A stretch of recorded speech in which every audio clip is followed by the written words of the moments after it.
Hello, myself Dr. Imran Khan, Department of Psychology, DAV College, Siwan. This lecture is for PG second semester, paper 5th, Advanced Social Psychology.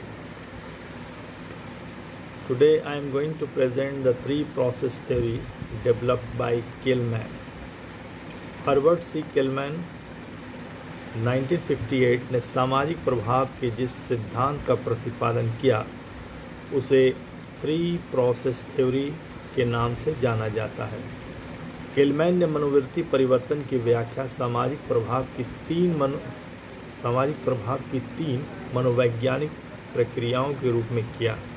वे तीन प्रक्रियाएं हैं: अनुपालन यानी compliance, आत्मीकरण यानी identification तथा अंतरीकरण यानी interpretation.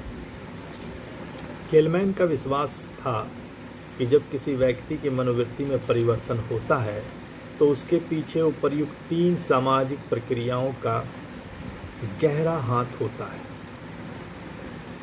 अनुपालन इस प्रक्रिया के अनुसार जब व्यक्ति किसी समूह या व्यक्ति के भाव या विचार से असहमत होता है या असहमत रहते हुए भी किसी पुरस्कार या दंड के कारण उसे स्वीकार कर लेता है तो इसे अनुपालन की प्रक्रिया कहते हैं।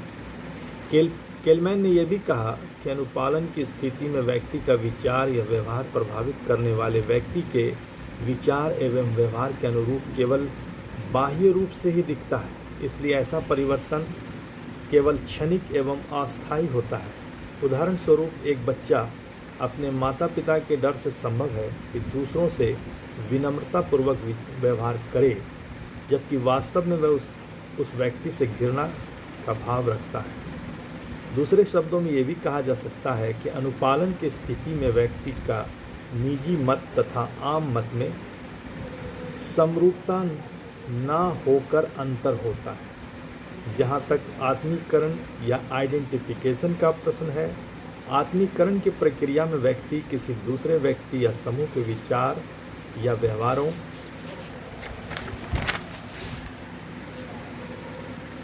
को किसी बाहरी दबाव या लालच के कारण नहीं बल्कि उसे अपने व्यक्तित्व का ही एक अंश मानकर स्वेच्छापूर्वक स्वीकार कर लेता है।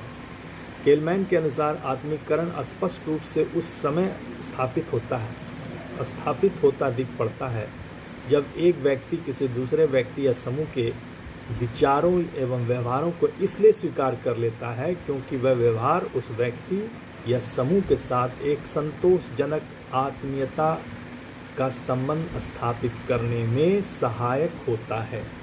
अतः स्पष्ट है कि आत्मीकरण की प्रक्रिया में जो वैचारिक अथवा व्यवहारिक परिवर्तन होते हैं वह किसी बाहरी दबाव या लालच के कारण नहीं होता, बल्कि ऐसा इसलिए होता है कि इसलिए ऐसी परिस्थिति में मनोवृत्ति परिवर्तन में काफ़ी अस्थिरता होती पाई जाती है। जहाँ तक आंतरिकरण या इंटरनलाइजेशन का प्रश्न है, आंतरिकरण की प्रक्रिया में व्यक्ति दूसरों के विचारों एवं व्यवहारों को स्वेच्छा से इसलिए ग्रहण कर लेता है क्योंकि वह व्यवहार उसके व्यक्तिगत मूल्य तंत्र के उम्मीदों के अनुरूप होता है। क्योंकि आंतरिकरण की प्रक्रिया में स्वीकार किया जाने वाले व्यवहार व्यक्ति के मूल तंत्र के अनुरूप होता है, इसलिए ऐसे व्यवहार के अनुसार मनोवृत्ति में परिवर्तन के फलस्वरूप व्यक्ति काफ़ी संतोष एवं गर्व का अनुभव करता है। उदाहरण स्वरूप किसी व्यक्ति में धार्मिक मूल्य की अधिकता है। ऐसी परिस्थिति में मान लिया जाए कि भारत सरकार का यह निर्णय कि अब से 10वीं कक्षा में रामायण अनिवार्य रूप से पढ़ाया जाएगा, उस व्यक्ति को अपनी मनोवृत्ति परिवर्तन में वो व्यक्ति अपने मनोवृत्ति में परिवर्तन करके गर्वान्वित महसूस करेगा। वह सरकार के इस निर्णय से काफ़ी खुश होगा। इस सिद्धांत के आधार पर संभव है।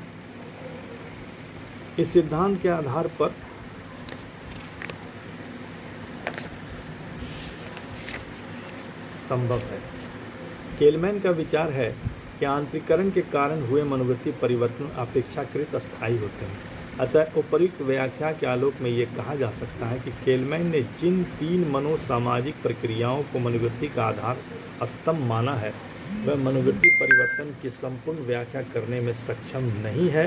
कई अध्ययनों के आधार पर इस सिद्धांत का खंडन भी किया गया है, जिनमें निम्नलिखित प्रमुख हैं, जैसे फेल्डमैन, पेलिंगटन आदि सोशल साइकोलॉजिस्ट ने केलमैन के सिद्धांत की कई बिंदु पर आलोचना की है।